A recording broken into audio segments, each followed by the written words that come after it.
এভাবেই প্রতি বছর আমাদের শত শত শিক্ষার্থী দলে দলে জাপান যাচ্ছে এবং তৈরি করছে তাদের সুন্দর ভবিষ্যৎ।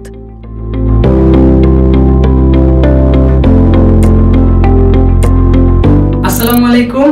আমরা ইউনিলিংক এডুকেশন সেন্টার থেকে ফাইল প্রসেসিং করে এই সপ্তাহে ভিসা পেয়েছি। আমরা আগামী সপ্তাহে ফ্লাইট করব। ইনশাআল্লাহ আমাদের জন্য সবাই দোয়া করবেন, আমরা যেন সুস্থভাবে জাপান যেতে পারি। আসসালামু আলাইকুম। আমরা আজকে ডিএফএস থেকে ভিসা নিয়ে আসছি আমাদের শিক্ষার্থী। আসসালামু আলাইকুম।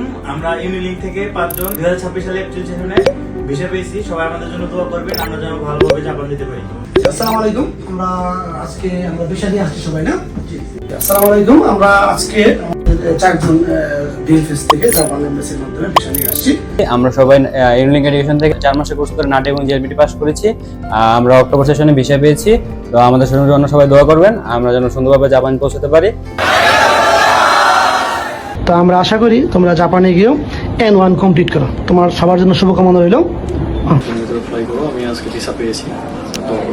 আসসালামু আলাইকুম। আমি Mohammad Nasir Uddin, founder and chairman Unilink education. আমরা দীর্ঘদিন যাবৎ প্রায় 1 যুগের অধিক জাপান নিয়ে কাজ করছি। আমি নিজেও জাপানে থাকি 2001 সাল থেকে। এই বিশাল অভিজ্ঞতার আলোকে আমি বলতে পারি আমরা সর্বোচ্চ অথেন্টিকতার সহিত কাজ করি। আমাদের এখানে ল্যাঙ্গুয়েজ পড়াই এবং ল্যাঙ্গুয়েজ পড়া থেকে শুরু করে ভিসা পাওয়া পর্যন্ত সর্বাত্মক সহযোগিতা আমরা করে থাকি। শুধু ভিসা পাওয়া পর্যন্ত না, আমরা ভিসা পাওয়ার পর আমরা এয়ারপোর্ট ডিপার্চার বাংলাদেশ থেকে এবং জাপানেও আমরা এয়ারপোর্ট পিক আপ করে থাকি। এবং জাপানেও যেহেতু আমি দীর্ঘদিন ছিলাম, জাপানে পৌঁছার পরও ছাত্রদের প্রাইমারি যে প্রবলেমগুলো হয়, যেমন জাপানের ভাষা ম্যানেজ করা এবং জব ম্যানেজ করা, সেক্ষেত্রেও আমার সাধ্যমতো সর্বাত্মক সহযোগিতা করে থাকি। আমরা যতটুকু চেষ্টা করি ছাত্রদের ক্ষেত্রে ফাইন্যান্সিয়াল ব্যাপারে আমরা সর্বোচ্চ অথেন্টিক টাকার চেষ্টা করি এবং সার্ভিসটা আমরা ভিসা পাওয়ার পরে নিয়ে থাকি।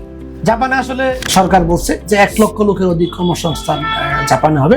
আমরা আসলে আমাদের অভিজ্ঞতার লোকে বলি শুধু 1 লক্ষ না, যদি জাপানিজ ল্যাঙ্গুয়েজ পড়ে সেক্ষেত্রে লক্ষের অধিক লোক আমরা জাপানে কর্মসংস্থান করতে পারবো।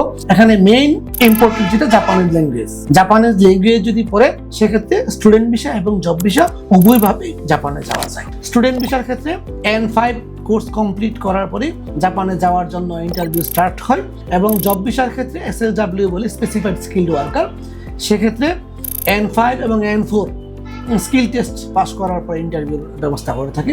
জাপানে 3 থেকে 5 বছর জব করার পরে পার্মানেন্ট রেসিডেন্ট অথবা জাপানের ন্যাশনালিটি পাসপোর্টের জন্য অ্যাপ্লাই করা যায়। এখন আসলে আলহামদুলিল্লাহ আমাদের দেশের আমাদের অনেক ছাত্ররাই জাপানে পার্মানেন্ট রেসিডেন্ট এবং এমনকি জাপানের পাসপোর্ট ন্যাশনালিটি নিয়ে জাপানে বসবাস করছে।